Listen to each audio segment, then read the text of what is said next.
You can learn a lot by observing the news, by listening to the news, by seeing the news and analyzing it.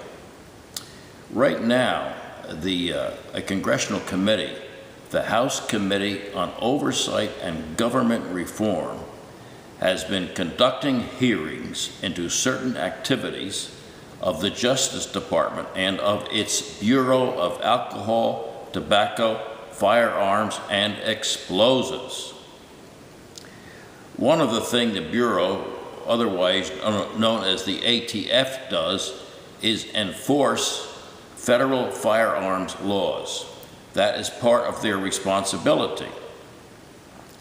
One of the things that is prohibited by federal firearms laws is the engagement of federally licensed dealers in what is known as straw purchases.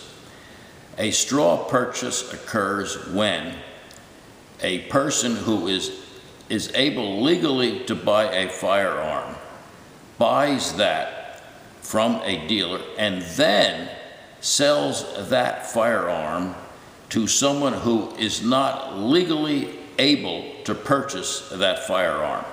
Now, dealers are not allowed to engage in straw purchases if they know or they have reason to know that a straw purchase is taking place. Again, this is against federal firearm laws. Now, one of the things that the hearings are revealing is that ATF has been allowing straw purchases and in some cases perhaps even encouraging straw purchases. These firearms sold in this way, thousands of these firearms, then have been winding up in the hands of criminals, primarily in Mexico, and then used by criminals in criminal acts in Mexico and the United States.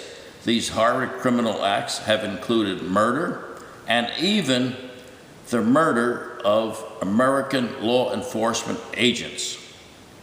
Now, the BATFE, or the ATF, or the Bureau of Alcohol, Tobacco, Firearms, and Explosives, maintains that it was engaging in this activity in an attempt to find out where these firearms were going. They were doing this because they say they wanted to bring criminal cases against the higher-ups in criminal gangs, especially the higher-ups in drug gangs in Mexico. This operation was known as Operation Gunrunner, and the operation was further delineated as Fast and Furious. Now, this operation, obviously, as the hearings have brought out, has blown up in the government's face. So what you wind up with is the Justice Department and its ATF supposedly enforcing American firearms laws, but actually aiding and abetting nefarious felonies committed with the use of these firearms. As I said, we can be very thankful to the committee for bringing this information to public light. We especially can thank the chairman of the committee, Congressman Darrell Issa of California. Of course, the agent or the individual most responsible or ultimately responsible for this nefarious activity and its results is the head of our government, Barack Hussein Obama. The buck stops with him. Remember when Obama was trying to place the blame for America's economic difficulties on banks and other commercial entities? Remember that? Remember how he was holding the chief executive officers of these companies responsible for the activities of these firms?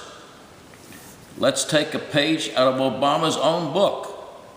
He himself is the CEO of the federal government.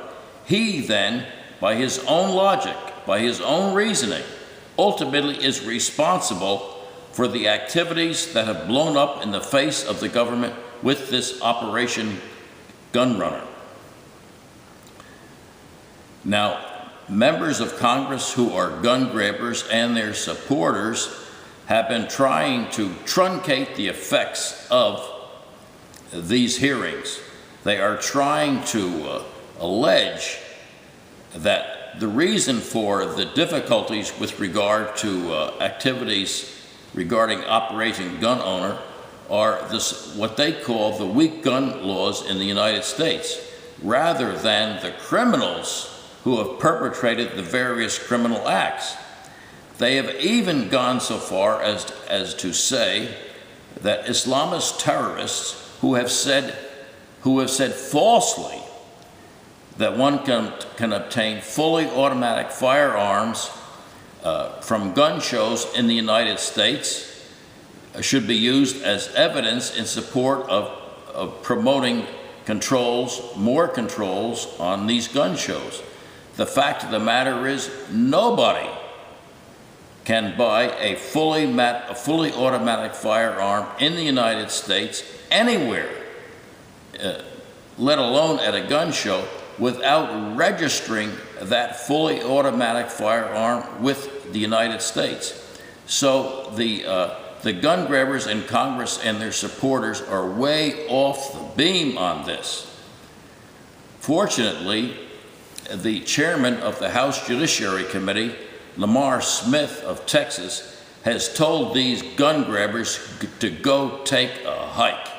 3 cheers for Lamar. The fact of the matter is, Americans need firearms.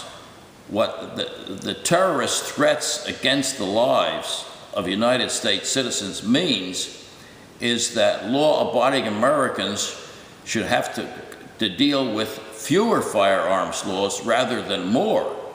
Law-abiding American citizens generally should be able to get the guns and the ammunition they need to defend their lives and the lives of their family members from Islamist terrorist attacks. Anyone who believes in the right of self-defense and in the right to life and in the right to defend life should realize this. Guns save lives.